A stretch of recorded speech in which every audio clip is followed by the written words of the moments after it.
kaikki! Tänään mä kuvaan tosi nopean videon. Semmosen, missä mä kerron yhden tosi kivan jutun.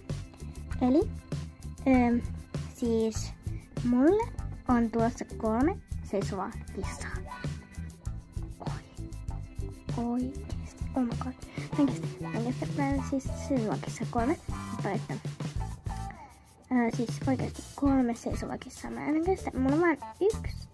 Mutta mä en käytä sitä siksi mun videossa, koska se on hävinnyt. Se hävisi siinä muutossa, kun me muutettiin siis tosi kauan sitten. Ja joo, se hävisi siinä. Ja nyt mulla on näistä, että mulle tuli 3 uutta semmonen timanttisilmä, pisarasilmä ja semmonen millä on kukat silmissä. Ja sillä on myös kukka niin tässä näin. Joo, joten niin. Joo, siis tää on vaan nopea video. Mä kerron, siis sit kun ne tulee, mä tiedän niitä nimet. Se timanttisilmä on Sofia, mä tiedän, koska niin ihana. Sitten se pisarasilmä on Elina ja sitten se kukkasilmä, tai onko siellä tämmöset pallat vai kukat? Ja kukka tässä ainakin. Ja sen nimi on,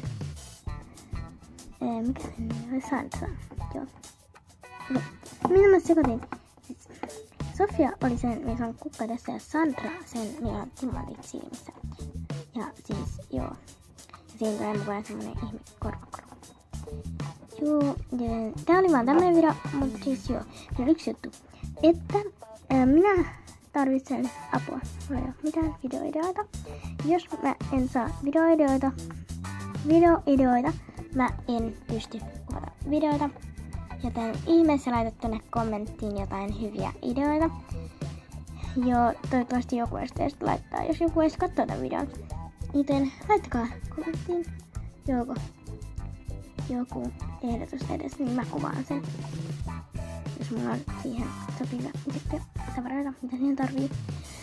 Joten se olisi moikka ensi videoon ja muista ehdottomasti tilata kanava, jos et oo sitä vielä tilannut. Ja tykkää tästä videosta. Se oli moikka ensi videoon.